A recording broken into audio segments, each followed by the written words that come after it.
Fazer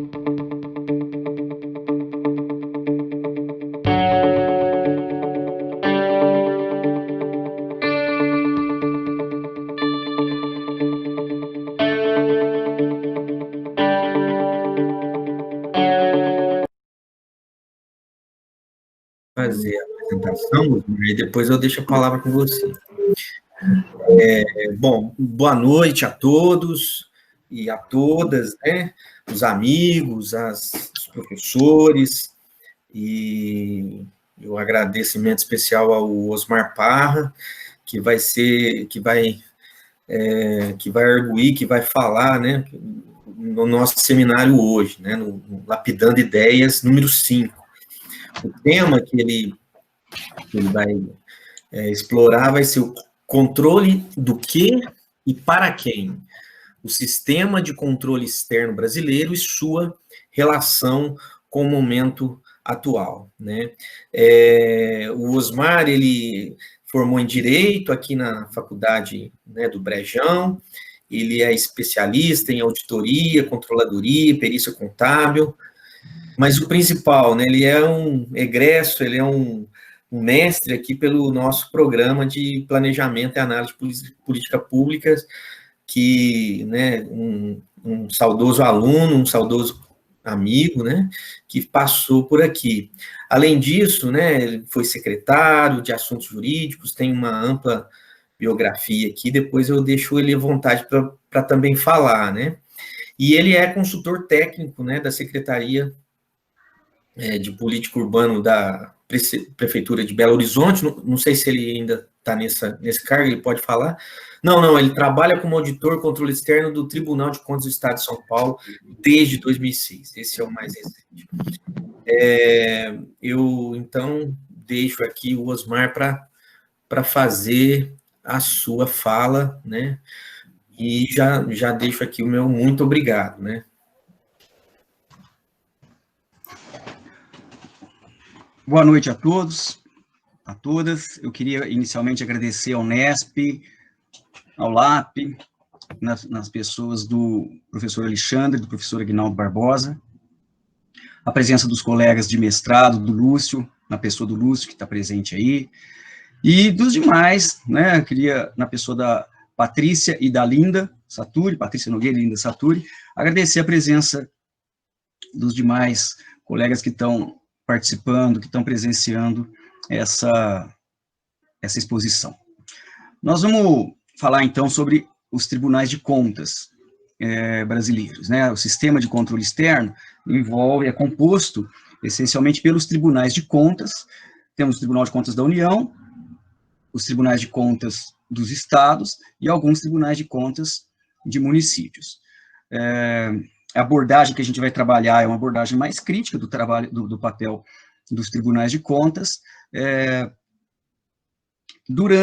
Como foi o processo, a condução, a formação desse corpo e desse sistema de controle que nós temos e quais são as suas consequências, principalmente no processo de desenvolvimento do país, e até chegar a esse momento atual, agora quais as implicações desse processo de fiscalização, de controle, no momento que nós estamos vivendo.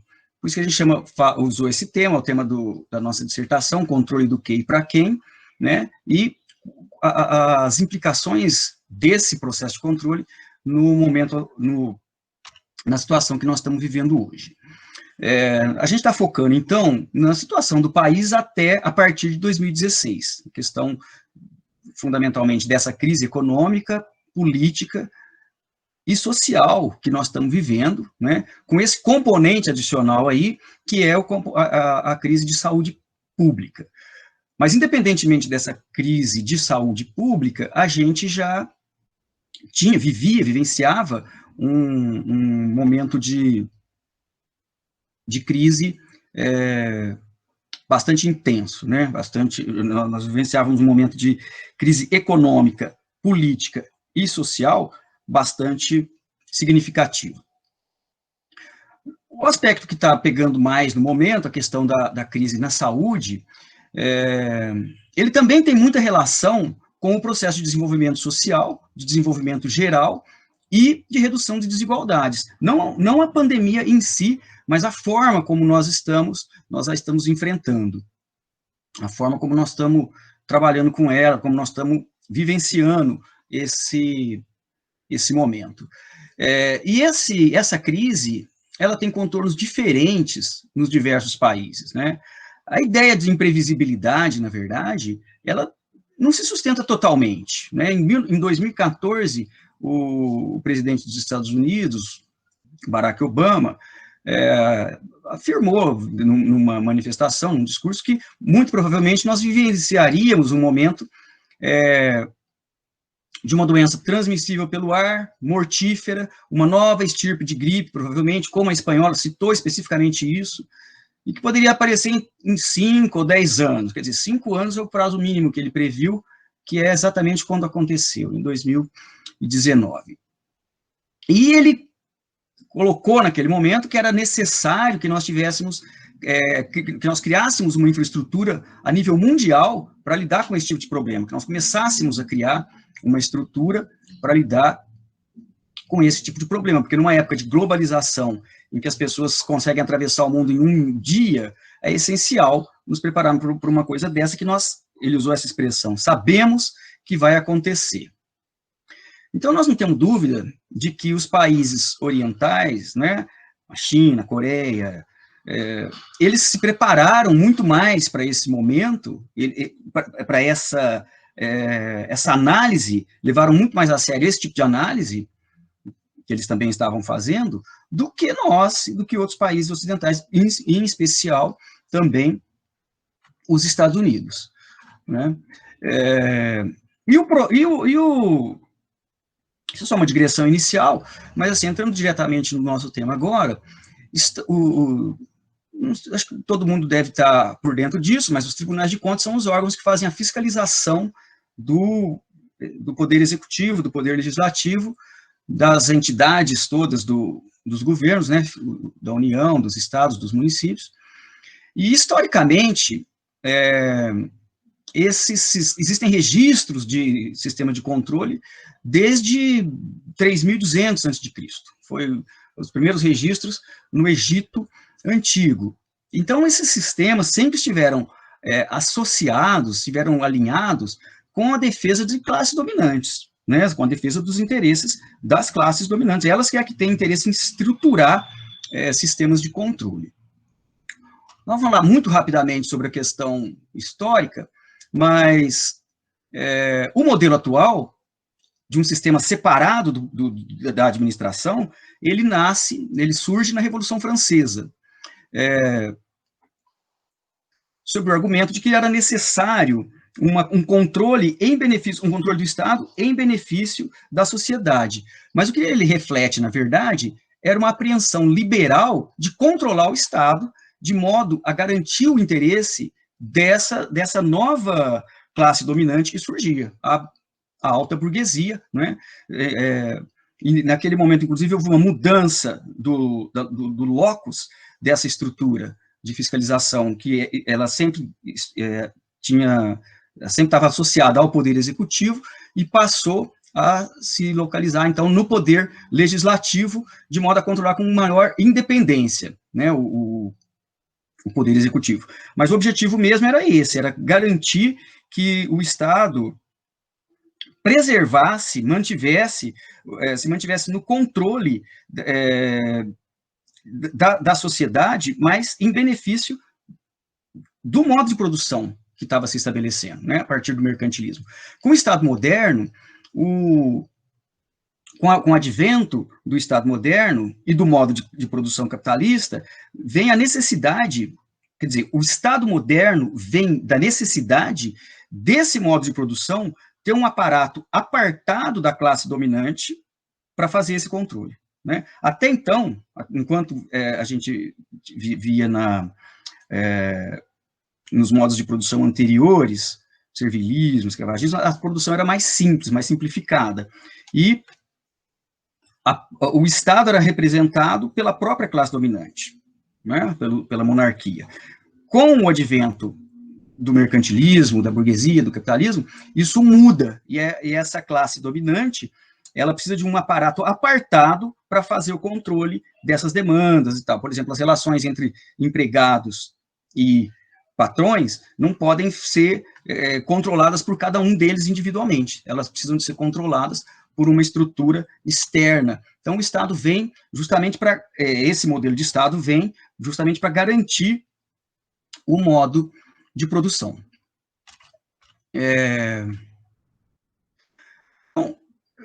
Com relação a aos tribunais de contas, no Brasil, nós não vamos falar rapidamente, mas há um movimento pendular de aumento e redução das atribuições dos tribunais de contas. Com a Constituição de 1988, houve um fortalecimento institucional bem relevante, né? Mas nessa história toda, apenas 2 vezes houve proposta de rejeição de contas pelo Tribunal de Contas da União, das contas do governo federal, sobre Getúlio Vargas e Dilma Rousseff. Foi as 2 únicas vezes.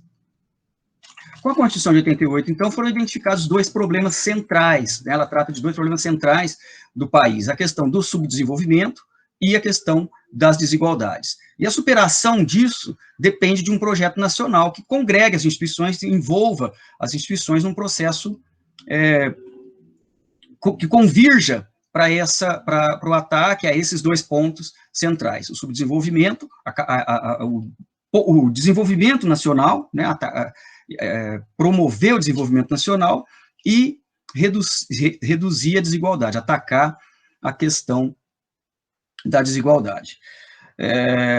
Mas já naquela época, aliás, um pouco depois, logo no início do governo Lula, no final do governo FHC, o escritor americano Barry Ames, ele escreveu um livro chamado Os Entraves da Democracia Brasileira, e ele identificou que um dos problemas nossos é que a estrutura administrativa, política brasileira, ela funciona com muitos atores com poder de veto, muitos atores com capacidade de inibir mudanças, de inibir reformas. Então, a gente vive num país em que é muito mais fácil manter as coisas como elas estão do que avançar, né? E os tribunais de contas são justamente esse tipo de organismo que tem esse poder de veto, que atua sob essa forma, atua dessa maneira.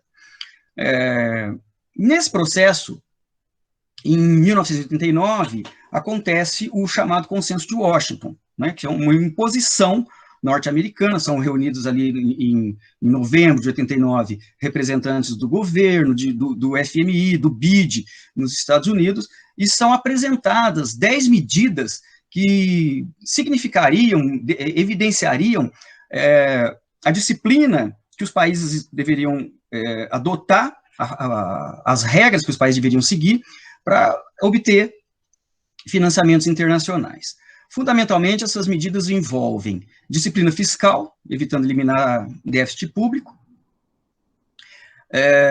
eliminação de subsídios, entre outras questões, vou falar algumas aqui, taxa de juro e de câmbio definida pelo mercado, liberação do comércio, que deveria ter uma orientação para o exterior, comércio internacional, privatização das empresas públicas, desregulamentação das atividades econômicas e maior segurança com relação ao direito de propriedade. Então, isso é colocado porque evidencia, assim, a lógica histórica, a lógica liberal que imperou nesse momento, é a lógica histórica que os tribunais de contas sempre foram criados, foram estruturados para proteger. O alinhamento dos tribunais de contas com o modo de produção capitalista se dá, então, de modo a garantir essas orientações que vieram depois. Que vieram em 89, com o Consenso de Washington, de uma forma mais objetiva, mais formal. Em 2000, então, como corolário desse processo, ao final já do governo Fernando Henrique, sancionada, publicada, a Lei de Responsabilidade Fiscal. Nós não vamos detalhar aqui, a maioria das pessoas conhece, é uma lei que tem méritos, né, não está questionando os aspectos positivos da lei, mas ela tem por finalidade última garantir um certo equilíbrio fiscal, um superávit, que seja destinado ao pagamento de dívidas, ou seja, para remuneração do capital internacional, remuneração de credores internacionais, o que, em última análise, acaba por agravar a desigualdades econômicas do Brasil e colocar menos, e disponibilizar menos recursos para o desenvolvimento. Bom, então, uma das questões que a gente avalia é o seguinte: o processo de controle externo, o controle externo em si, ele é uma política pública? Ele pode ser considerado política pública? Ora, se nós levarmos em consideração que política pública é aquilo que o Estado faz, aquilo que o governo executa, mas também aquilo que ele não executa, é evidente que o sistema de controle, ele acaba funcionando como política pública, na medida em que ele define prioridades, define o que vai ser feito e o que não vai ser feito. Um exemplo claro é o manual de aplicação no ensino do Tribunal de Contas do Estado de São Paulo, por exemplo, que ele determina que, por exemplo, programas escolares de assistência psicológica não são considerados despesa com ensino. Então, o prefeito que usa recursos do ensino, já aconteceu isso, para colocar psicólogos, para atender crianças que têm problema de aprendizagem e tal, podem ter as contas rejeitadas, podem ficar inelegíveis porque adotaram medidas dessa natureza. Então, é uma análise absolutamente formal, não é uma análise que não aborda, que ela é cartesiana, ela separa, segrega as atribuições de governo, segrega tudo, e se baseia em aspectos absolutamente formais, quer dizer, a gente fica focado num processo de fiscalização que não visa o desenvolvimento propriamente dito, muitas vezes, né? E aí, dentro dessa perspectiva toda, tem um autor coreano que chama Ha-Joon Chang, e ele coloca não só o sistema de controle externo, mas toda uma estrutura de ajuste da governança nacional, da governança dos países em desenvolvimento a regras internacionais, como um processo de contenção de desenvolvimento. Porque o que ele coloca é o seguinte, que esses países centrais, eles desenvolveram uma série de controles, uma série de medidas que eles conseguiram desenvolver no processo de desenvolvimento. Eles se desenvolveram fazendo isso. E eles que impõem essas regras, essas instituições, essas orientações aos países que estão hoje em desenvolvimento, mas eles nunca seguiram essas regras quando eles estavam em desenvolvimento. Então, você estabelece um conjunto de restrições procedimentais que são incompatíveis com o nível de desenvolvimento do país, né? Algumas necessárias, algumas importantes, como relacionadas às questões ambientais, mas outras extremamente formais, que realmente inviabilizam, dificultam o desenvolvimento. Dentro dessa proposta, dentro dessa perspectiva, um dos aspectos relevantes são as auditorias de desempenho. A auditoria de desempenho é uma auditoria que os tribunais de contas fazem, não só os tribunais de contas, né, qualquer auditoria, que analisa resultados da gestão. Mas esses resultados que são analisados são dentro dessa lógica formal, que eu falei agora há pouco. Então, assim, vai aplicar 25% no ensino. Ele aplicou... ele usou, por exemplo, parte desse recurso para pagar psicólogo, para pagar profissionais ou alguma despesa que não é absolutamente, sob uma ótica absolutamente formal, não faz parte do que o tribunal entende que é educação, então isso vai ser glosado. Num sentido de auditoria propriamente dito, num sentido em que a auditoria agrega valor à gestão, isso poderia ter muitas vantagens, mas no sentido fiscalizatório, no sentido que visa punir, responsabilização e punição, isso promove, na verdade, uma retração, uma inibição da ação governamental, né? Então, desde 1980, quando esse conceito chega ao país, ele vem sendo sempre objeto de atenção muito forte dos órgãos de controle. Em parte por isso, porque efetivamente ele encampa uma perspectiva de controle, de um controle mais eficaz, mas também porque representa uma forma de empoderamento potencialmente ilimitada. Por isso, assim, os tribunais de contas passam a poder interferir, né, no próprio critério de conveniência, oportunidade, a questão questões que são tradicionalmente restritas à esfera do executivo.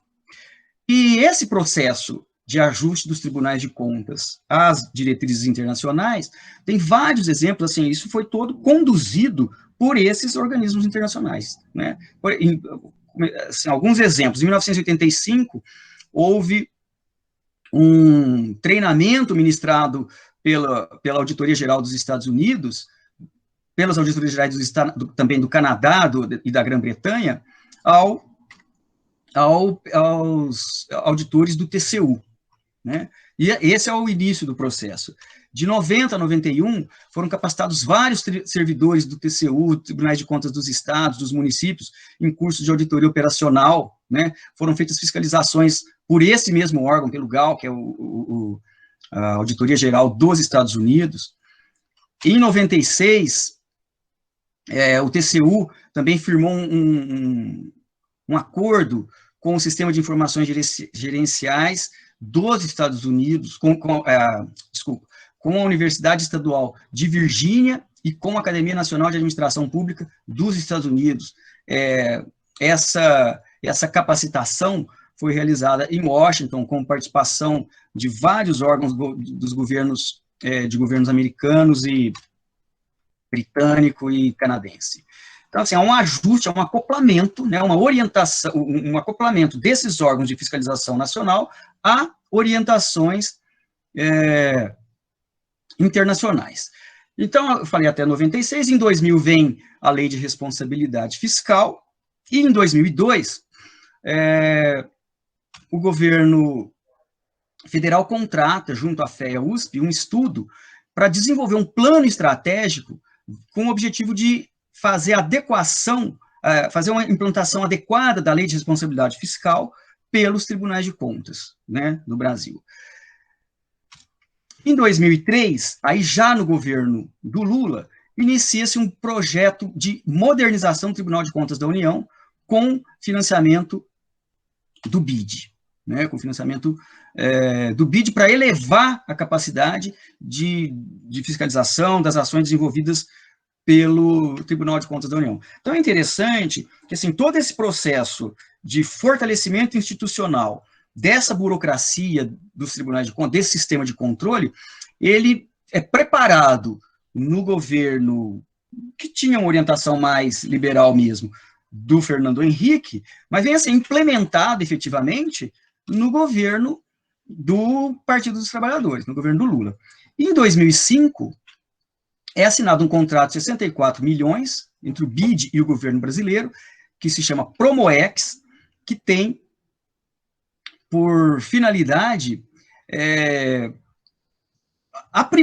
fazer o aprimoramento dos tribunais de contas também, de acordo com essas orientações internacionais aí.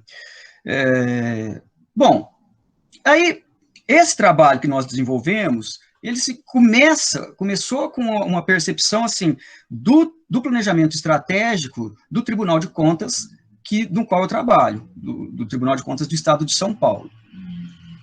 Eu venho de administração, trabalhei muito tempo na administração municipal, depois passei no concurso, fui para o Tribunal de Contas. Durante a minha permanência no Tribunal de Contas, eu fui cedido algumas vezes, fui cedido para o governo federal, para o governo, para a Prefeitura de São Paulo, para a Prefeitura de Belo Horizonte, e então a gente acabou desenvolvendo essa visão de como que o tribunal funciona, como que as prefeituras funcionam, ou as administrações, o executivo funciona, e a dificuldade que é trabalhar esses dois lados.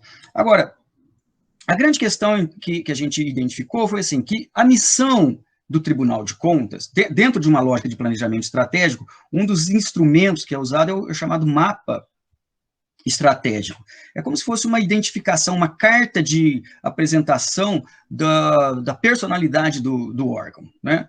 É muito usado em administração privada, mas também em administração pública. E aí existem modelos próprios a cada um desses...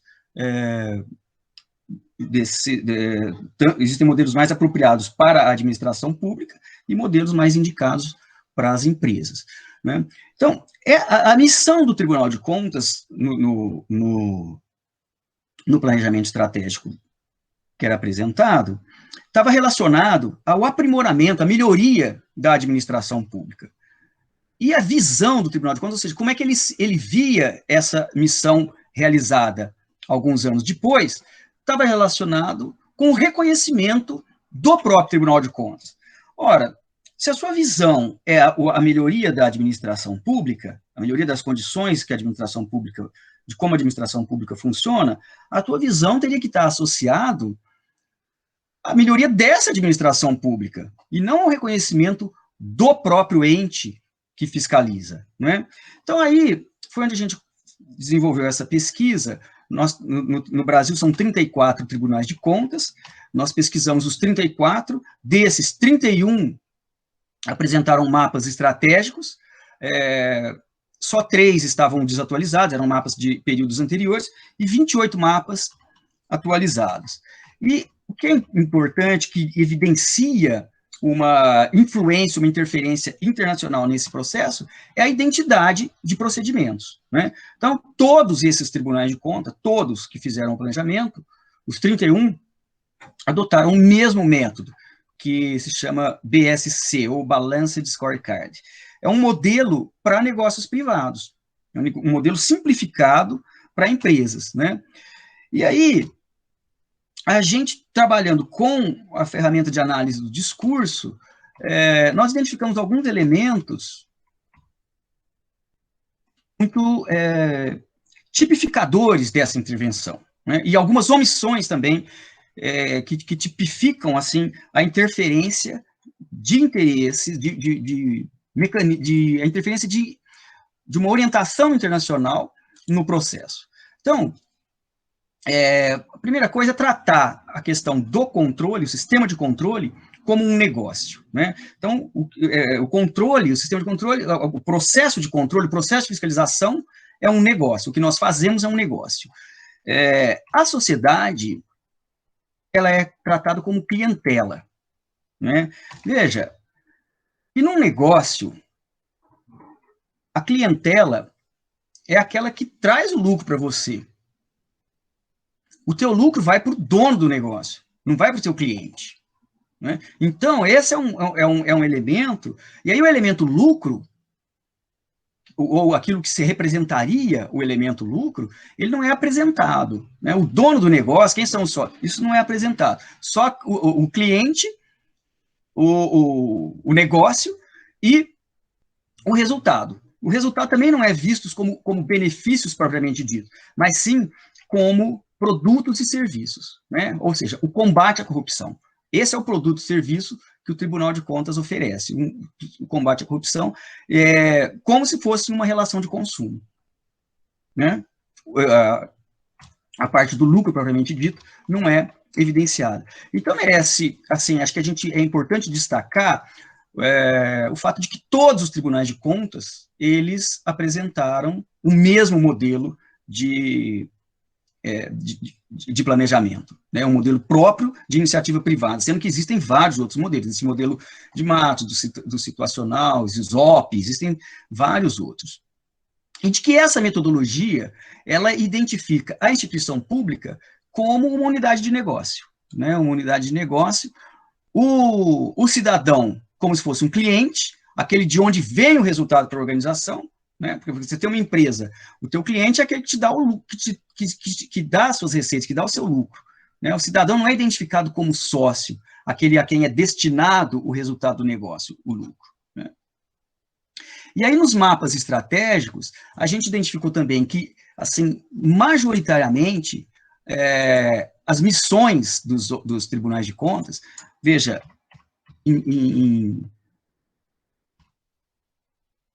nas 28 missões que foram apresentadas, 23 estavam relacionados ao aprimoramento da administração pública. Por outro lado, as visões sempre associadas ao reconhecimento do Tribunal de Contas, ao reconhecimento do próprio Tribunal de Contas. Ou seja, enquanto a mesma contradição que aparecia no planejamento estratégico do Tribunal de Contas de São Paulo, do Estado, aparecia em praticamente todos os outros tribunais de contas. O objetivo apresentado para a sociedade é o aprimoramento da administração pública, mas a visão, aquilo que a gente pretendia, é o reconhecimento do próprio Tribunal de Contas. Se eu quero o aprimoramento da administração pública, a minha visão tinha que estar relacionada ao reconhecimento dessa administração pública que eu me proponho a aprimorar, né? Então, a visão é aquilo que representa o desejo, né? Como é que a gente quer ser visto algum tempo depois. Então, não se vê nesses mapas estratégicos nenhuma expectativa do tipo redução das desigualdades, melhoria de indicadores de saúde ou de educação, que são considerados as prioridades do país, redução de endividamento, melhora de arrecadação, nada nesse sentido, que significaria, de alguma forma, na própria visão dos tribunais de contas, o aprimoramento da administração pública. Então, embora essas missões estivessem relacionadas à promoção de benefícios para a sociedade, os resultados e as visões são sempre subjetivos, sempre voltados para o reconhecimento por parte dessa sociedade dos tribunais de contas, sem nenhuma alusão a eventuais benefícios concretos, né? Então, a gente, em termos de, assim, no final, a gente acaba por concluir que a verdadeira busca é por musculatura institucional, ou seja, os tribunais de contas, nesse processo de alinhamento com o establishment neoliberal, o que ele busca é disputar esses recursos que são escassos na administração pública através do reconhecimento. Então, ele busca mais poder institucional por meio da mudança nas legislações e tal, mais recursos e reconhecimento, por meio disputando com outras áreas, com outras esferas da administração, esses recursos. E o próprio reconhecimento. Esse processo de reconhecimento se dá, na prática, pela destruição da imagem do Estado numa relação aprofundada com a mídia, né? Então, você vê que tem um alinhamento dos tribunais de contas com a mídia para promover, para produzir essa destruição da imagem do Estado, o que acaba por interferir na capacidade de produzir desenvolvimento. Vou até citar aqui uma fala do ministro Walton Alencar Rodrigues, que é ministro do Tribunal de Contas da União. É importante colocar que isso não é uma coisa planejada pelos órgãos de controle, não é uma coisa que eles desejam fazer esse processo, ou as pessoas, os ministros, os conselheiros, estão buscando esse tipo de... Mas isso é um alinhamento do sistema, é um alinhamento do modo de produção, né? É como essas instituições foram construídas e se submeteram a um processo de planejamento orientado por interesses internacionais, né? Então, nessa sessão, o ministro fala o seguinte: o TCU tem se pautado, aliás, o TCU tem pautado a imprensa nacional por inúmeros vazamentos de informação, intencionais ou não, de quadrantes até hoje não identificados. Isso é coisa séria. Assim, o TCU se desvaloriza perante outros órgãos do Estado, a partir de vazamentos que têm em mira torpedear coisas seríssimas da realidade nacional. Eu tenho, a cada vazamento grande, eu tenho a vergonha do que está acontecendo e do que acontece nessa casa. Isso é o ministro do TCU falando, é a mais alta, né, a autoridade maior, entre os ministros é eleito o presidente, mas é a autoridade maior do Tribunal de Contas da União.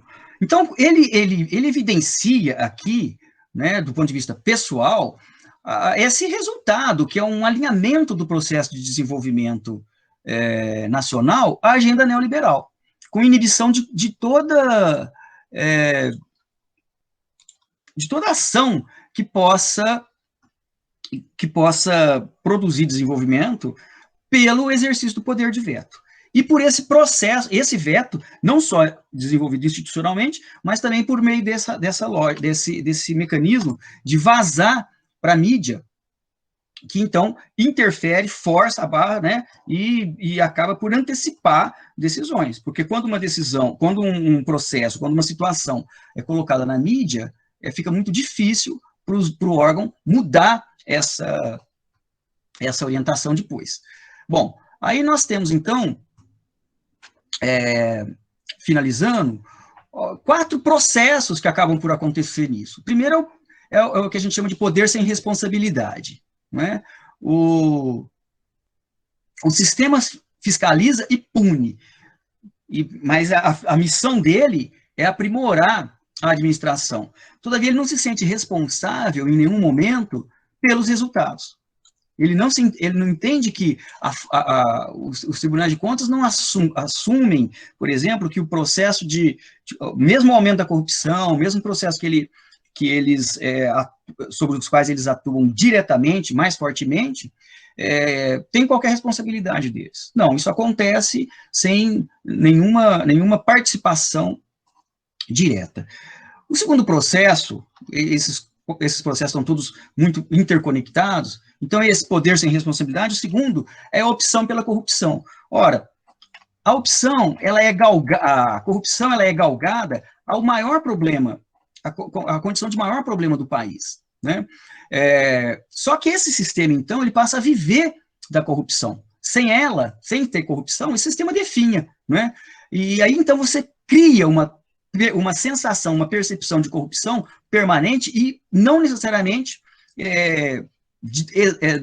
da forma como assim, muitos aspectos que não são propriamente corrupção são tratados como sendo. Né? Mas o mais grave é que essa questão da corrupção se sobrepõe a qualquer outra. Então, em nome de combater a corrupção, é permitido que você iniba as ações de desenvolvimento e as ações de combate à desigualdade, de redução da desigualdade.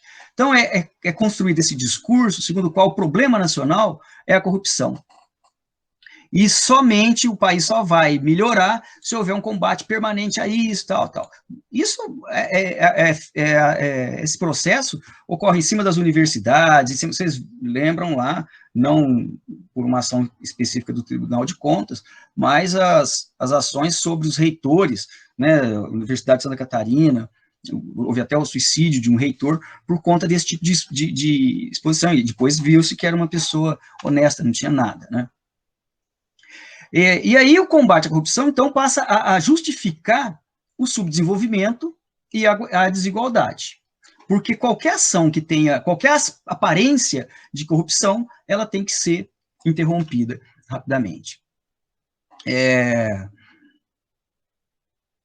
Isso exige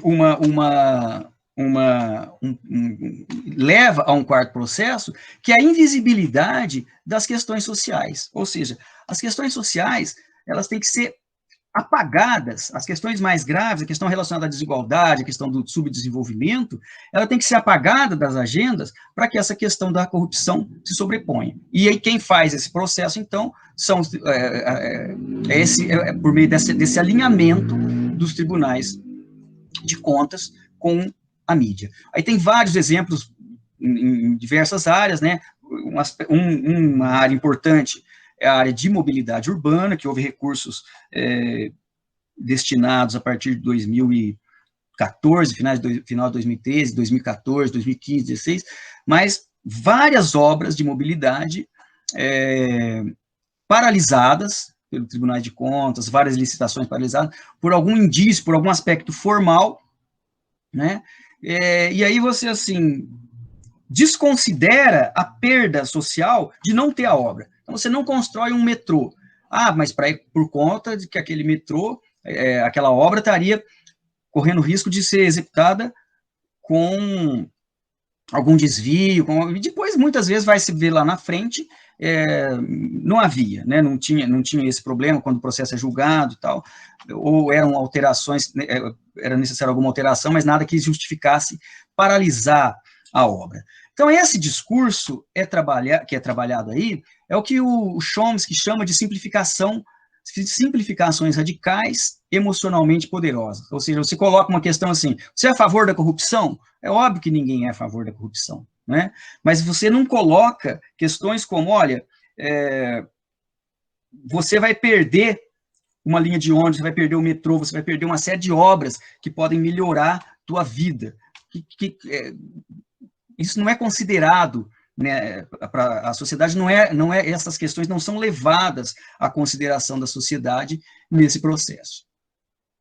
O outro processo que acontece é o deslocamento da democracia. Na verdade, a gente fala que são 3 poderes, mas existe um 4º poder, que é o próprio poder popular, que é o poder avaliador, ou seja, a cada 4 anos, né, em cada esfera, a população é chamada a avaliar os governantes e mantê-los ou trocá-los, né? Mas esse processo, ele elimina uma série ele acaba por selecionar políticos, pelo próprio processo de inelegibilidade, ele acaba por selecionar políticos que atuam de maneira aderente a essa orientação, né? Bom, basicamente, é isso, acho que nós estamos no nosso horário, né? 40 minutos. Fica à vontade, Osmar, fica à vontade. Mas, assim, para concluir, o que eu queria dizer é o seguinte, ainda uma questão de análise do discurso, né? Nesse negócio do controle, a definição do negócio é incompleta. Enquanto, formalmente, se procura dar um significado social a essa expressão, ao negócio do controle, ela, na verdade, o processo de controle representa o ramo de atuação no qual as instituições de controle atuam. E, ao invés de focar nos benefícios que a sociedade vai obter. Então,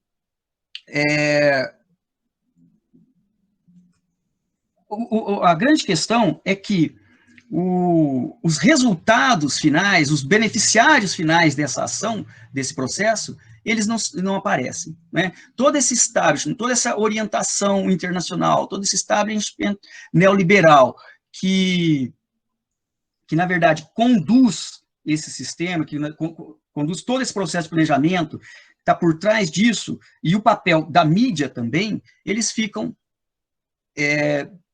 escondidos, né, por trás de um discurso no qual as organizações de controle vendem aos seus clientes, à sociedade, né, esse combate à corrupção e cobra dessa sociedade uma diferença entre o custo social do combate à corrupção e o custo social de não ter os benefícios que ela teria, né? Então, de não ter o acesso à estrutura, a todas aquelas obras, a todos aqueles investimentos, a todas as inovações que ela teria. A gente vive, então, sobre um sistema que de manter, voltado para a manutenção de um status, de uma circunstância, permanentemente inibindo qualquer perspectiva mais arrojada de desenvolvimento, né? Basicamente é isso que eu gostaria de falar.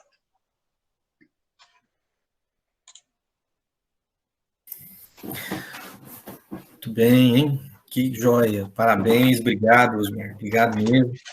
E já vamos fazer a orientação aqui das questões, hein, pessoal? Fiquem à vontade, viu? Para estar se inscrevendo aqui do lado. E é isso. Eu vou iniciar aqui algumas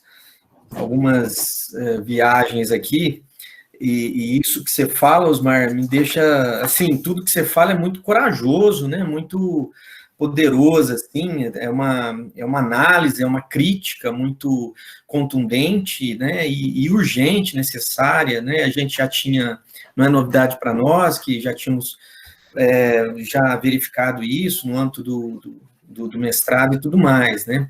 Mas, assim, a sua fala, em resumo, me deixa a sensação que esses tribunais de controle seriam, assim, células à parte do Estado, né? A parte da sociedade, assim, né? E como você fala, né?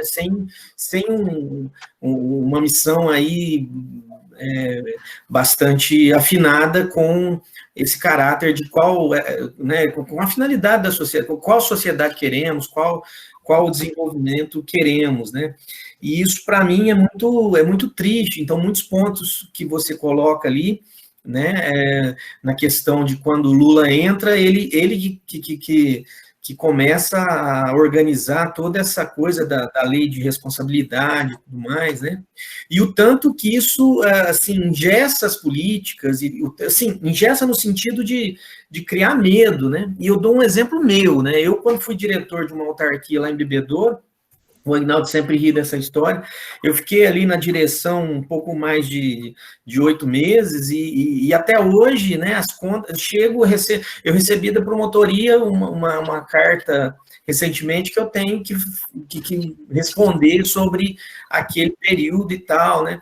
E assim, eu estou absolutamente tranquilo, mas eu fico com medo, né? Porque isso, de alguma forma, chega na gente. E essa orientação de estabelecer aí esse sentido mais sofisticado, né, de uma sociedade mais sofisticada, eu acho que não tem, né? Mas, bom, é isso, né?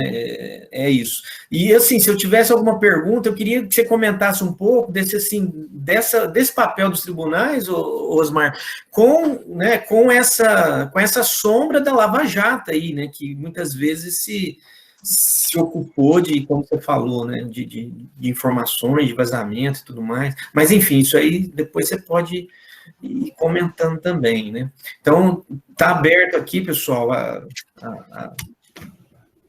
palavra. Então, Alexandre, professor, eu acho que, assim, o governo do PT, ele não percebeu, a questão já havia sido tratada pelo Weber. Ele não percebeu como é que o funcionamento da burocracia. E ele entendeu que investir no fortalecimento de uma burocracia mais formal, dessa burocracia mais voltada para a repressão, para o controle, o fortalecimento desse tipo de burocracia iria melhorar as condições do Estado. Não percebeu que ele estava investindo, na verdade, num sistema, de alguma forma, num sistema de repressão. Não só com relação aos tribunais de contas, mas você vê, polícia, judiciário, promotoria, todos os órgãos, CGU, tudo que o governo do presidente Lula mais fez foi fortalecer um sistema de controle e um sistema de repressão. Né? Não centralizado na mão do Estado, talvez como a gente tenha tido na ditadura, no governo central, como nós tivemos na ditadura militar, ou talvez como a gente esteja começando a ter agora. Mas num sistema diluído, né, tão inibidor da ação do próprio Estado e do desenvolvimento político, social, institucional, como qualquer outro sistema de repressão. E isso decorre um pouco disso que você falou, assim, são órgãos que gozam de muita autonomia, de muita liberdade, e que inclusive, criam uma situação absolutamente de insegurança, né, para quem é gestor. Então, por exemplo, o Tribunal de Contas vai lá e entende que uma determinada conta está em condições de ser aprovada, mas isso não representa que o Ministério Público não pode entrar e entender que aquela mesma coisa que o Tribunal de Contas entendeu errado, entendeu correta, o Ministério Público entende como errado. Então, assim, o gestor fica numa condição de absoluta insegurança. E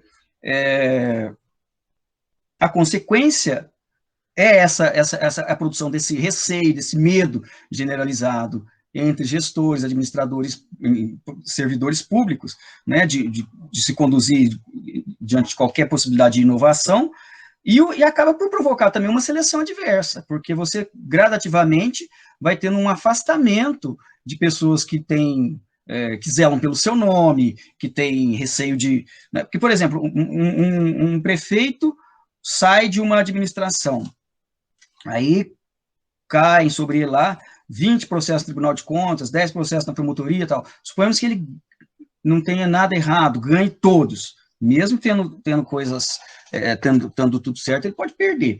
Mas, assim, supondo que a justiça seja feita em todos os casos, tal, ele ganha tudo. Imagina o que é responder durante 10, 20, 25 anos por uma infinidade de processos constantemente, os custos disso, os custos com advogados, os custos com... Né? Então, isso acaba por promover essa seleção adversa que muita gente, nessas condições, acaba se afastando, né, da administração. Perfeito. Agora eu passo a palavra para o Wagner. Boa noite, Wagner.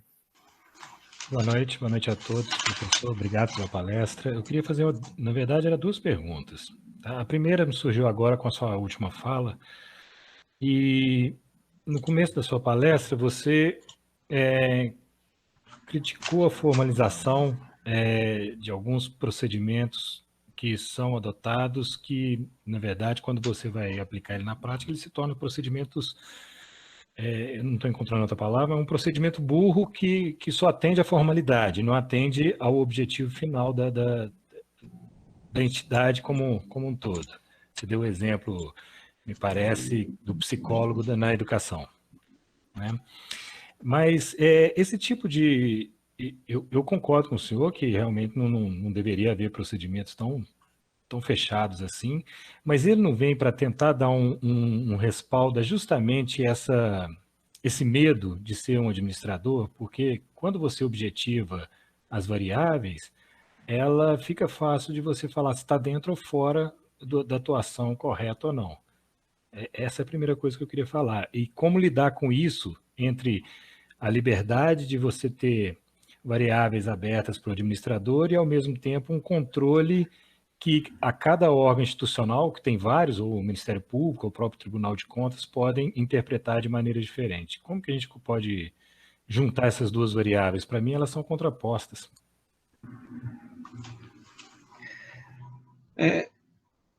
Bom, é o seguinte, na verdade, essas análises baseadas em aspectos formais, elas também dependem muito de interpretação. Isso demora muito para os gestores. Veja bem, vamos pegar o exemplo nosso aqui, Tribunal de Contas do Estado. O julgamento de uma conta, por exemplo, as contas de 2019 são fiscalizadas em 2020, conclui a fiscalização em 2020 e julgadas em 2021, né? Então, aqueles atos que foram praticados em 2019 só vão ser analisados 2 anos depois. E essa interpretação, muitas coisas não são, essa interpretação é variável. Então, situações parecidas, muitas vezes são julgadas de maneiras bastante diferentes. Analisado caso a caso, analisado especificamente. Então, essa segurança de que o gestor, tendo uma orientação segura, formalizada, ele consegue trabalhar mais tranquilamente, isso não se aplica muito, porque, assim, por exemplo, essa questão dos psicólogos, ela só veio acontecer depois de uma série de rejeições de contas, né? Depois de uma série de rejeições de contas, que ela apareceu no manual do Tribunal de Contas. Agora, a mim me parece que o correto seria o contrário, o tribunal formalizar, dizendo o seguinte, olha, psicólogo na educação, desde que esteja ligado a questões de ensino, é aceito.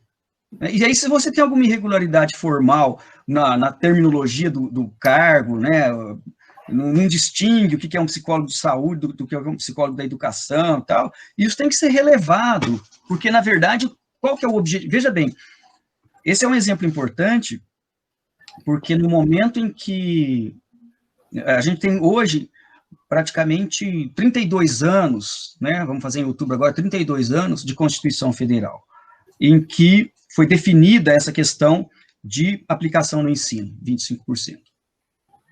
De lá para cá, o processo de fiscalização foi intenso sobre essa questão de educação. Mas quais foram os resultados concretos que nós temos em termos de melhoria do ensino fundamental, do ensino básico no país, em termos de melhoria desse ensino? É uma das áreas em que o país realmente andou muito mal, andou, né, não evoluiu. Então, aí entra essa questão de você desenvolver uma lógica fiscalizatória baseada em elementos formais que não tem impacto real na qualidade do ensino, né? Então, assim, você cria um perfil de profissional para trabalhar na área da educação, que é um perfil muito mais contábil, um profissional muito mais da área contábil do que da área pedagógica, né? E aí você tem problemas, por exemplo, em uma das sessões que eu participei no Tribunal de Contas da União, assistindo, né, ouvindo, havia lá o julgamento de uma conta relacionada, um gasto relacionado com merenda. O prefeito recebia recursos federais, estaduais e tinha os recursos do próprio município.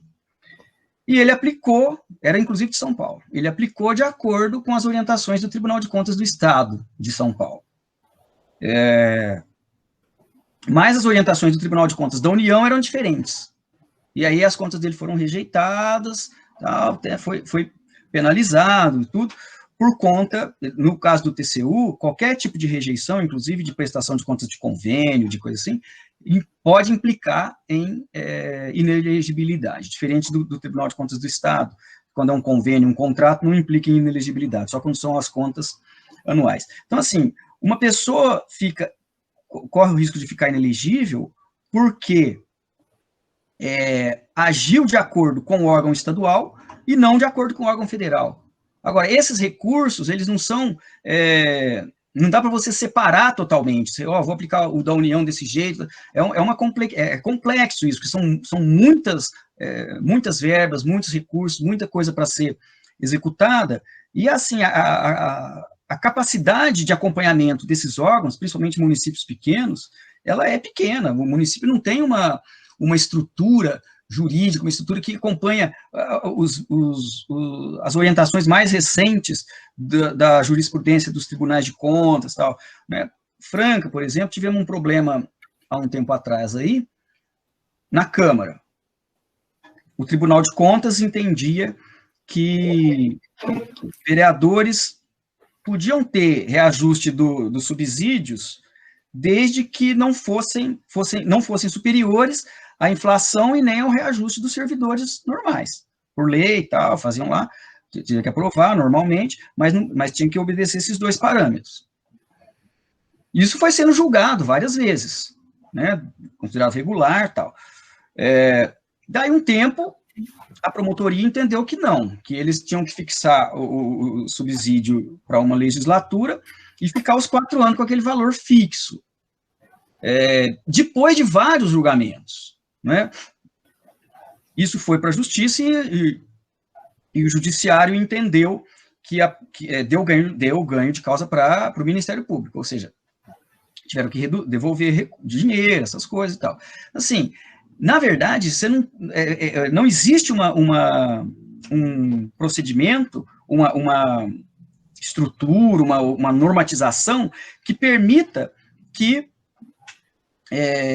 haja uma orientação comum, né? Isso é essencial em qualquer país do mundo, em qualquer sistema de controle, aí num conceito mais amplo, envolvendo o Judiciário, Ministério Público, Tribunal de Contas, é essencial que haja uma orientação comum, né? O que é a aplicação de ensino no Paraná, em São Paulo, na União, com recurso... Em todos os casos, tem que ter a mesma orientação, né? Então, assim, esses órgãos de controle, eles prezam, tanto os de controle como o Tribunal de Contas, como os Ministérios Públicos e outros órgãos, tem um apreço enorme pela própria independência, o que é importante, mas independência é diferente de liberdade de interpretação, porque a liberdade deles pode ser a cadeia do outro que está aqui. Então, assim, ter independência é uma coisa, mas essa independência vinculada a um sistema a uma lógica interpretativa, a um sistema interpretativo que dê segurança, que dê garantia a quem está praticando um ato de que aquilo não é um ato criminoso. Por exemplo, um prefeito que é acusado de desvio de recursos da educação. O que ele fez? Ele pegou o dinheiro da educação e foi pagar salário de psicólogo na educação. Entendeu? Isso resvala para a área depois da improbidade administrativa, uma série de coisas que leva a uma insegurança muito grande, né? Eu acho que é isso. Obrigado, professor.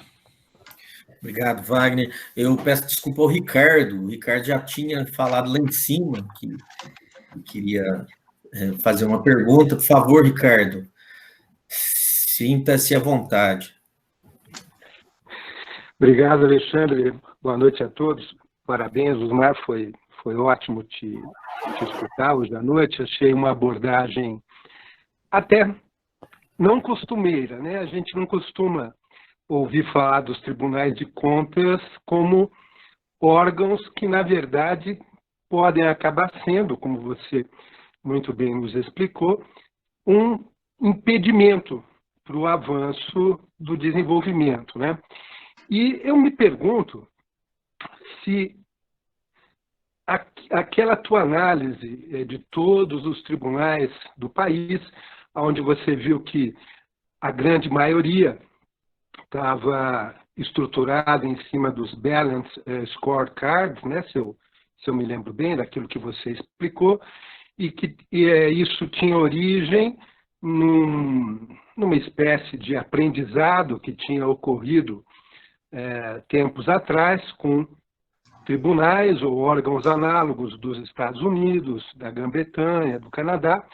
Então, até onde a utilização desse modelo, no nosso caso, é pouco prática ou é até perniciosa, vamos dizer assim, diante do fato de que, por exemplo, eu não falo nem de Grã-Bretanha nem de Estados Unidos, mas vamos falar de Canadá, que, por exemplo, no âmbito da educação, se você pegar os números do PISA, ele vai muito bem, obrigado. Para não falar de outros números, de um país, tudo bem, de 35 milhões de habitantes, tem uma realidade um pouco diferente da nossa, mas imagino que os tribunais de contas lá não devam ser tão impeditivos ao progresso como me parece que você nos alertou, pode vir ou já acontece por aqui.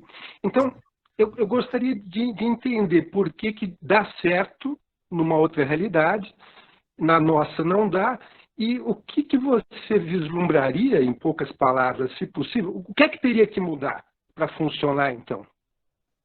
Obrigado e desculpa se eu não fui tão claro quanto você gostaria. Foi claro, Ricardo. Foi claro, sim. Eu acho que é o seguinte, essa análise, ela está justamente colocada naquela avaliação que eu coloquei do chutando a escada lá, que o Rajan Chung faz. Ou seja, uma coisa é você desenvolver a sua institucionalidade a partir da sua experiência e compreendendo os processos, e avançando e construindo instituições de acordo com a sua capacidade. De acordo com a sua experiência, de acordo com a sua necessidade, de acordo com a sua capacidade. Outra coisa é você assimilar uma institucionalidade de controle altamente, não sei se seria hipertrofiada, mas assim, em uma condição muito superior à condição dos órgãos do executivo, para controlar. Isso seria mais ou menos como se a gente fizesse o seguinte: você tem um hospital que um hospital lá do Canadá funciona muito bem, tal, tem uma série de procedimentos, ou na França, ou na Alemanha, tal, que são altamente modernos, eficazes e tal. E aí, você pega e estabelece que o sistema de controle que funciona naquele hospital vai funcionar nos hospitais brasileiros. Só que nós não temos os recursos, não temos as condições, não temos o preparo, não temos o equipamento, não temos nada que nos permita trabalhar daquela forma. Mas se não trabalhar daquela forma, você vai ser punido. Então, o que acontece? As pessoas começam a morrer.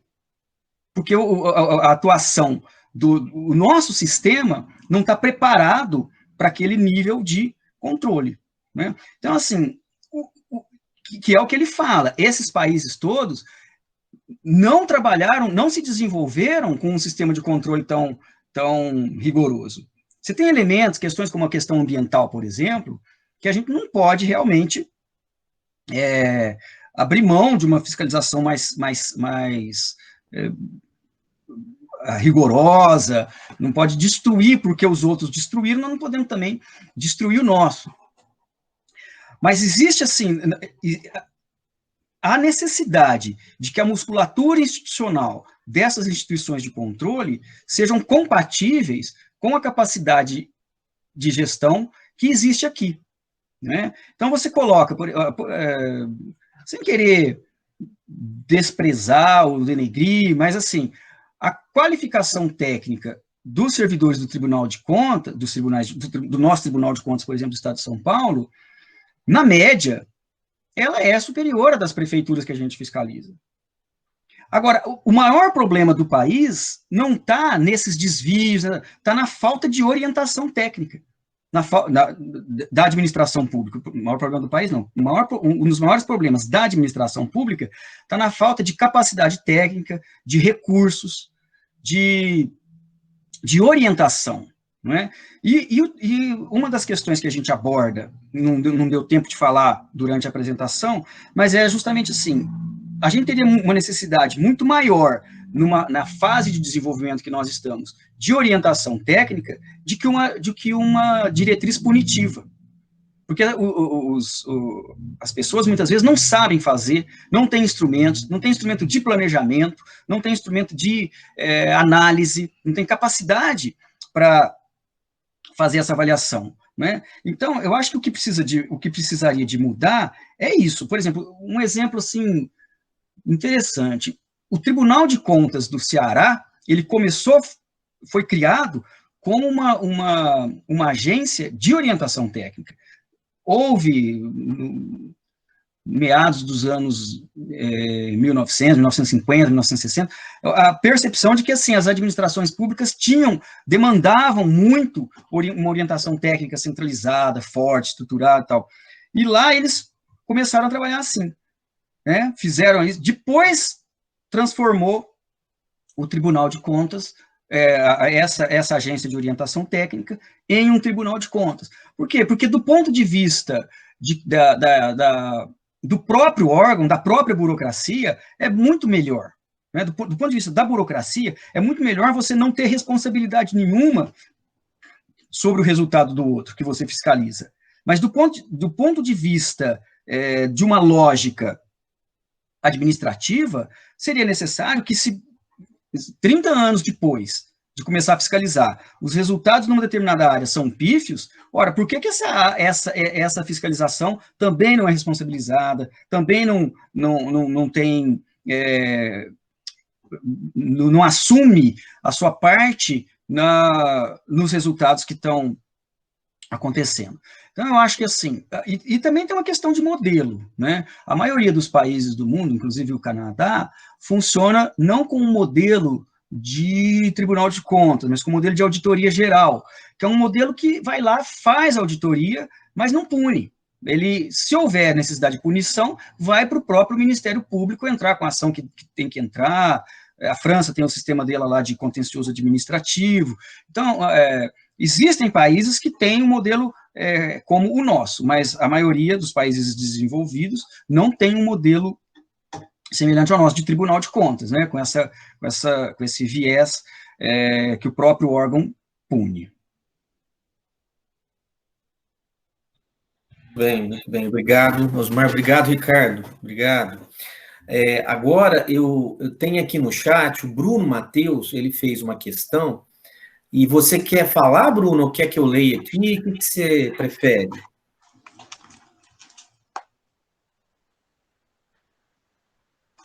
Que consiste no seguinte, ó, ele te parabeniza e tal, e ele fala assim, Osmar, a partir de suas vivências e conhecimentos, qual seria a melhor forma da investigação das contas? Uma padronização das leis de contas, das legislações municipais, estaduais e federais. Aí o Rafael abaixo, ele coloca um sistema de peso e contrapeso, não sei se tinha a ver com a questão de cima, mas enfim, é mais ou menos isso, Osmar.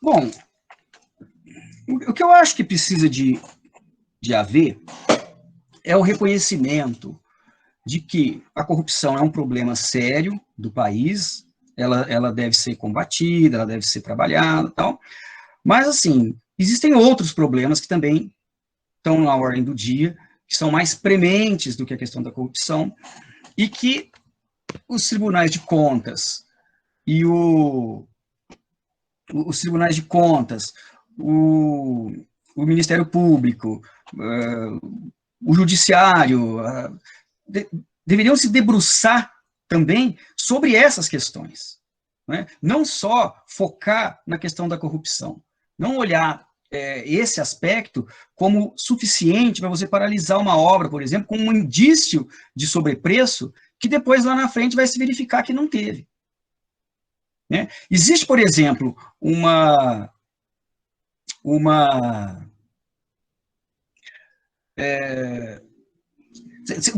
existe, por exemplo, uma orientação do TCU no sentido assim, de paralisar obras quando existe indício de sobrepreço, ainda que em alguns itens específicos do orçamento. Paralisar a obra, não que a obra já esteja em desenvolvimento, mas na fase da licitação.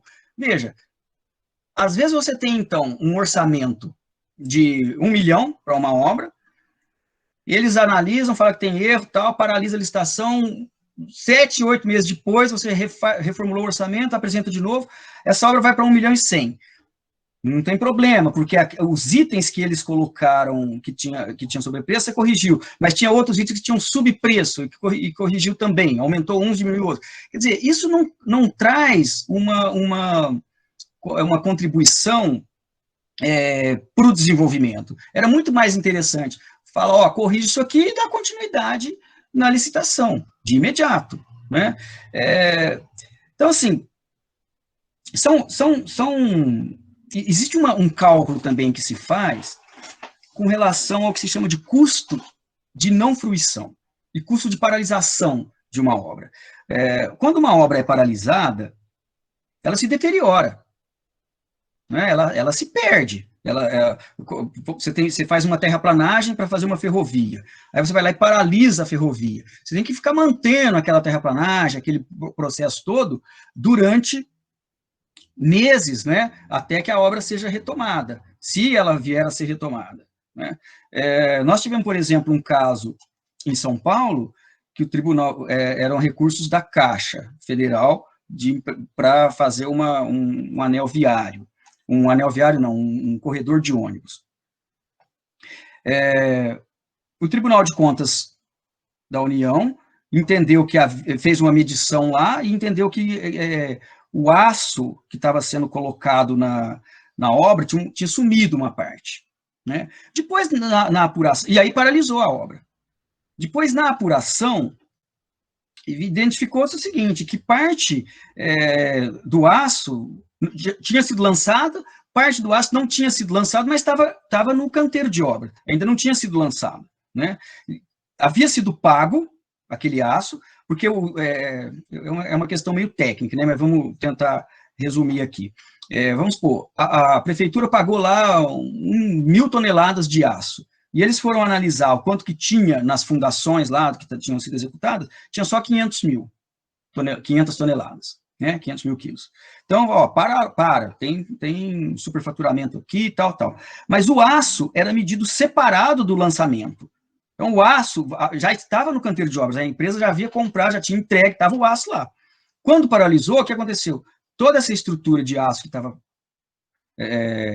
começou a se deteriorar, porque ela tinha que ser lançada, colocada nas fundações e concretado, né?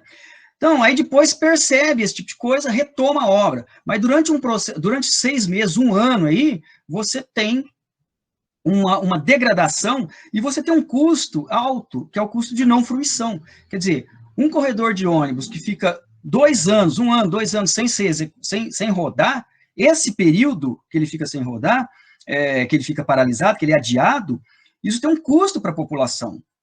Um custo para as pessoas que se deslocam, um custo para as pessoas que se locomovem, a perda de oportunidades, mais tempo no transporte, uma série de custos que não é medido quando se determina a paralisação de uma licitação, a paralisação de uma obra, né? Embora a legislação federal, a lei de diretrizes orçamentárias da União, sempre determine que isso tem que ser mensurado, mas não é. Na prática, isso não é mensurado. O Tribunal de Contas simplesmente não leva em consideração esses custos de não fruição das obras e tal. Então, acho que é isso, assim, para ilustrar essa condição, essa situação que a gente está falando, é mais ou menos esse raciocínio. Não sei se eu fui claro, quer complementar alguma coisa? Sim, tudo certo, Osmar, tudo certo. Agora, se alguém quiser, né, tá aberto aqui, pessoal, se alguém quiser ir fazendo a questão, eu já vou encaminhar para a gente já ir para o final, né, já estamos aqui quase... o Bruno falou que está tudo certo, Osmar. E então eu já queria encaminhar para o final. Eu deixo aqui também aberto se o Aguinaldo quiser complementar alguma coisa, o professor Aguinaldo, né? Mas queria dizer que toda, né, não só a parte inicial, mas também os questionamentos foram muito esclarecedores, e o Osmar falou desse assunto com muita profundidade, com muita clareza, né? Com muita, né, como eu falei anteriormente, com muita coragem aí de enfrentar essas questões, como o Ricardo falou, até certo ponto um pouco inéditas, assim, nesse sentido dessa discussão que você faz tão brilhantemente, né? Então, a Linda, pode ficar à vontade para falar, por favor. Ela colocou uma questão. Então, parabéns, Osmar, você foi muito claro, muito corajoso, como o Alexandre disse, para expor para a gente, e porque a gente tem uma visão, né? O senso comum, a gente tem uma visão de que o Tribunal de Contas é aquele que vai nos salvar em relação à corrupção. Então, ele fica, parece que assim como uma aura, né, que protegido por essa aura, né, que não... Parece que quem é que avalia, né, o tribunal, né? O executivo é avaliado, o legislativo é avaliado, né, mas parece que o judiciário, ele fica, está acima, né, parece que ele fica uma posição mais independente. E muito interessante essa relação que você faz também com a relação de poder, né, e como isso acaba, quer dizer, não é neutro, não é? Que está a serviço de uma ideologia, né? Eu tinha feito um comentário aqui sobre o nosso prédio ali na Ismael Alonso, que foi interrompido quando você estava explicando essa questão da fruição das obras, né? E que é o nosso esqueleto que está ali parado há não sei quantos anos, numa região, uma região tão privilegiada, foi tanto investimento, não é? E eu acho que foi por uma decisão, assim, nesses termos, né, de prestação de contas, que a gente convive com um entrave urbano ali, não é? Bom, é isso, né? Assim, eu não sei se o esqueleto ele foi paralisada a execução em função de alguma questão dessa natureza. Mas o exemplo é bem característico, assim, você tem uma obra que fica anos e anos, aí o custo de manutenção naquelas condições, de vigilância e tal, talvez muito maior do que o custo necessário para concluir aquela obra, os benefícios que a sociedade teria de fruição, de uso daquela obra, ela não tem, e aí qualquer questão relacionada a uma eventual corrupção que houvesse naquele momento em que a obra foi paralisada, ela se dilui nessa qualquer questão de ordem financeira, de ordem econômica, ela se dilui nesse processo posterior de paralisação, de perda de valor, de perda de investimento que é feito, né? Você tem tanto a perda do investimento que foi feito, como a perda do processo, da fruição da obra em si. E da degradação até do entorno, não é? Da degradação do entorno, uma série de outras questões, né? Da forma como isso tudo é conduzido. E assim, existe uma ideia, não é, de que você colocou, quem combate a corrupção não está sujeito à corrupção. Mas isso é só uma questão de lua de mel ou não com a mídia. Quando a coisa volta e meia, você vê também uma série de denúncias com relação a ministros do Tribunal de Contas da União, recentemente agora do Mato Grosso, mas do Estado de São Paulo, de Paraná, em todos os tribunais de contas, praticamente, não sei se todos, mas em vários tribunais de contas, existem várias notícias também de corrupção nos mesmos moldes das que são apontadas pelos tribunais. Então, assim, é óbvio que esse processo de deslocamento da democracia é um equívoco. Na verdade, o que a gente deveria tentar trabalhar é o fortalecimento do controle social.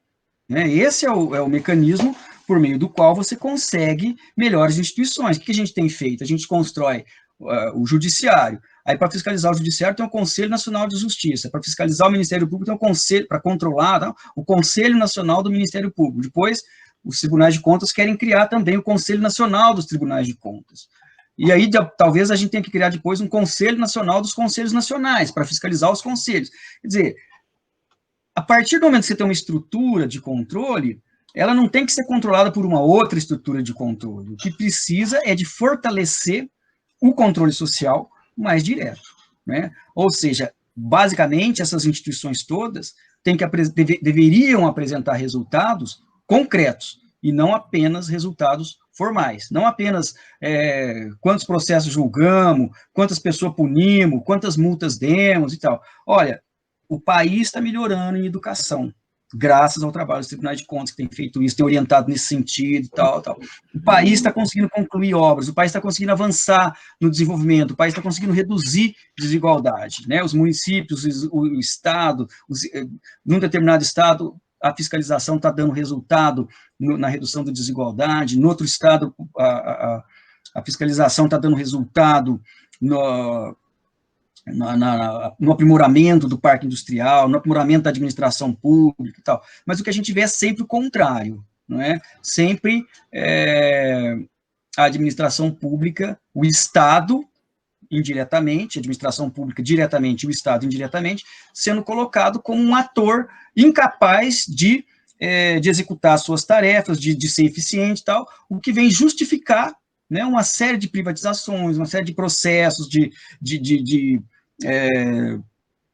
desestruturação de órgãos, de sucateamento de órgãos, com base nessa ideia de um Estado ineficaz. E o problema é que o modelo neoliberal, ele consegue executar todo esse processo muito rapidamente. Você fica 20 anos com governos tentando construir alguma coisa e tal. Quando assume um governo neoliberal igual a esse, você rapidamente tem uma reforma da Previdência, tem uma reforma do trabalhista, você tem privatizações, entrega de uma série do pré-sal e tal, e aí todo esse patrimônio que vem sendo construído durante anos, ele é entregue à iniciativa privada, que também não tem maior eficiência do que, por exemplo, você vê a questão recente da privatização da água, né? Onde já foi privatizado, mostrou que o resultado foi ruim, foi negativo, né? Não teve avanço. Mas aí você não vê nenhuma ação dos tribunais de contas nesse sentido, de fortalecer o Estado, de melhorar. Ele é muito mais conivente com o processo de enfraquecimento e de desestruturação do que com o processo de fortalecimento. Na verdade, assim, só deixar claro que a proposta não é fazer uma crítica à existência do sistema de controle e tal, mas a esse aspecto específico, né, desse alinhamento, que, como você bem colocou aí, de uma certa forma, a serviço de uma ideologia, ainda que não seja um alinhamento consciente, ele existe, né? Então, é esse aspecto que a gente faz a crítica, sobre esse aspecto. Muito bem, obrigado, Linda. Obrigado. Bom, eu convido agora o professor Aguinaldo, e em seguida nós podemos passar a última pergunta do Lúcio, tá bom? Uma boa noite a todos e a todas. Eu quero apenas parabenizar o Osmar Parra, nosso mestrando, nosso ex-mestrando, mestre egresso, dizer que gostei muito da sua fala, justamente porque, Osmar, uma coisa que tenho percebido ultimamente é que o controle tem se estabelecido como algo em si mesmo, né, e não sendo funcional àquilo que ele deveria servir, que seria as contas públicas para o bem-estar social, as contas públicas para uma efetividade das políticas públicas. E você conseguiu expor isso de maneira muito clara, até porque esse é um assunto cascudo, né? Meus parabéns, fico muito orgulhoso, né, de tê-lo tido em nossos quadros aqui. Parabéns. Obrigado, professor. Muito obrigado. Eu passo agora ao Lúcio. Por favor, Lúcio. Olá, boa noite, Osmar. Boa noite, professor Alexandre, professor Aguinaldo. O tema do Osmar é muito interessante. Parabéns, Osmar. Né, pela sua explanação aí, eu também fico pensando a questão da efetividade do controle, né, dos tribunais de contas. E você falou aí do controle social.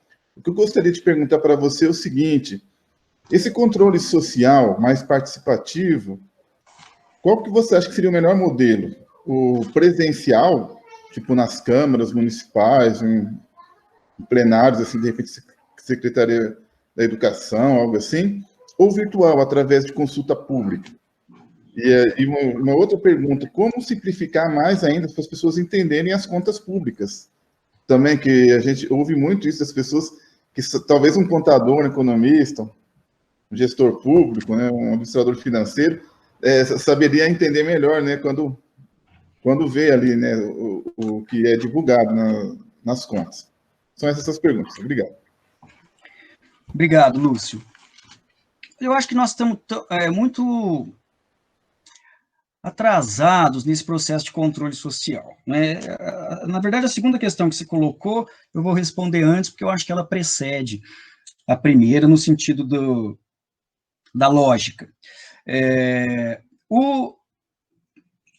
Para que as pessoas consigam exercer algum controle, é necessário que elas entendam um pouco melhor do que elas estão, o que elas estão controlando, né? Então, uma das propostas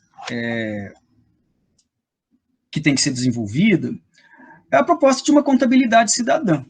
Ou seja, isso é lento, é demorado, não é uma coisa que é rápida, porque toda vez que você simplifica uma demonstração contábil, você perde precisão. Então, encontrar um equilíbrio aí entre precisão e uma forma de apresentação que seja mais clara é difícil mesmo, né? Mas esse é um processo que não tem sido desenvolvido, nós não temos caminhado nesse sentido. Você entra no site de uma prefeitura, no site do governo do estado, no site do governo federal, é muito difícil até de encontrar as informações, e muito mais difícil de entender o que essas informações significam, e impossível para uma pessoa comum.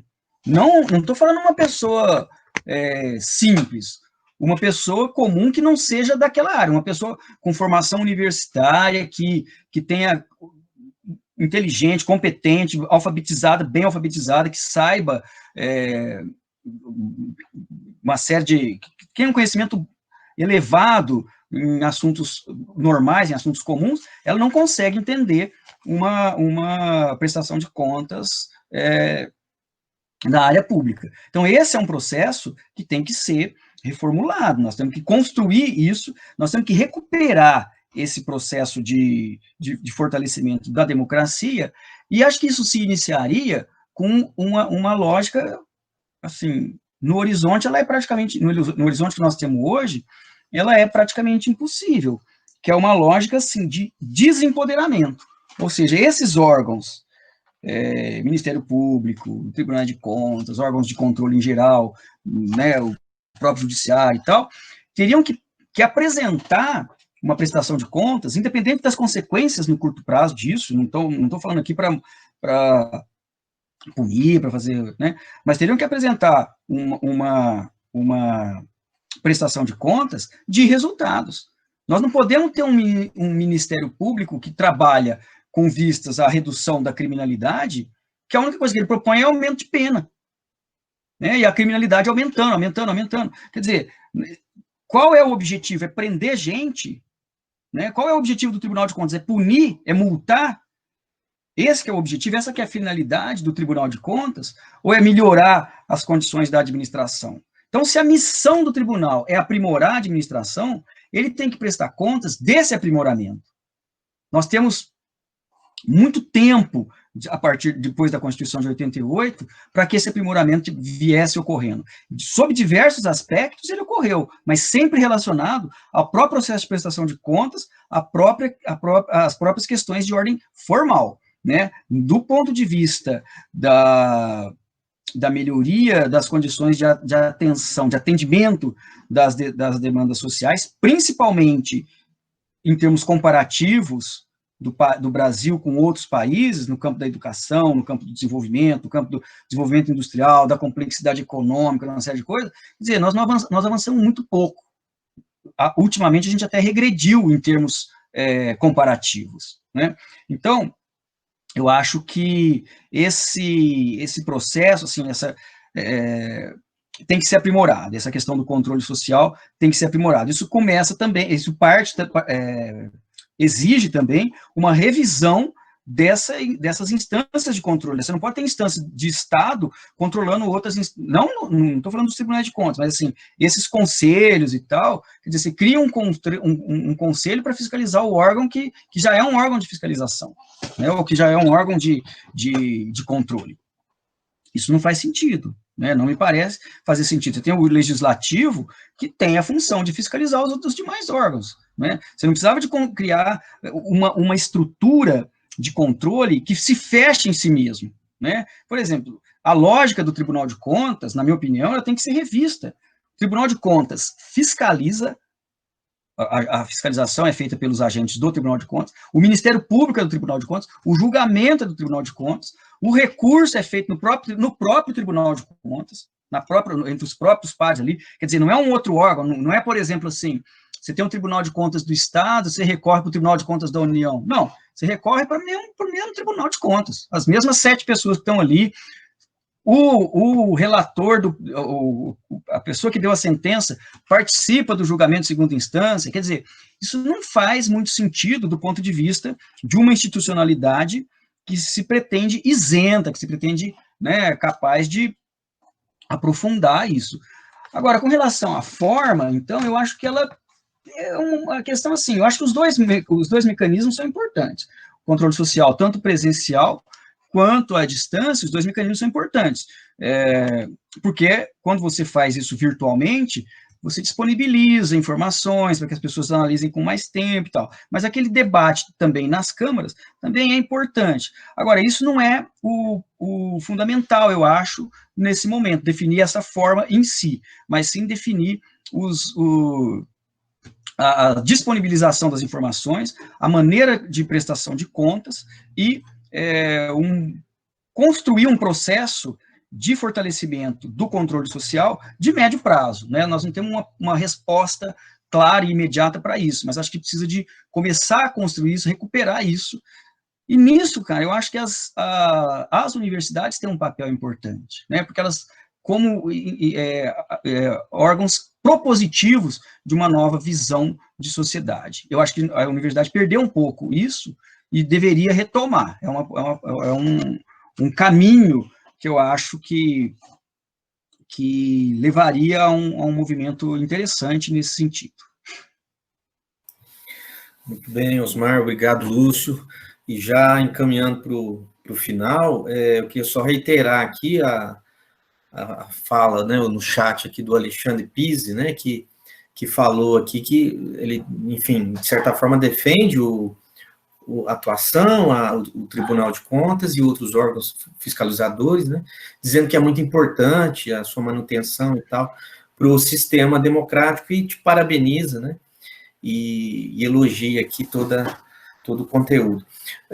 Osmar, eu deixo você aí à vontade para encerrar, cara, assim, para você ter as suas considerações finais, já, assim, agradecendo a todos aqui que tiveram, os amigos, o pessoal que perguntou, a Linda, né, a sempre importante presença do professor Aguinaldo, e assim, dizer que essa ideia do Lapidando Ideias tá aí já engatilhando, mas que tem uma ação muito importante das pessoas que aqui estão passando, deixando um recado pertinente e bastante crítico, né?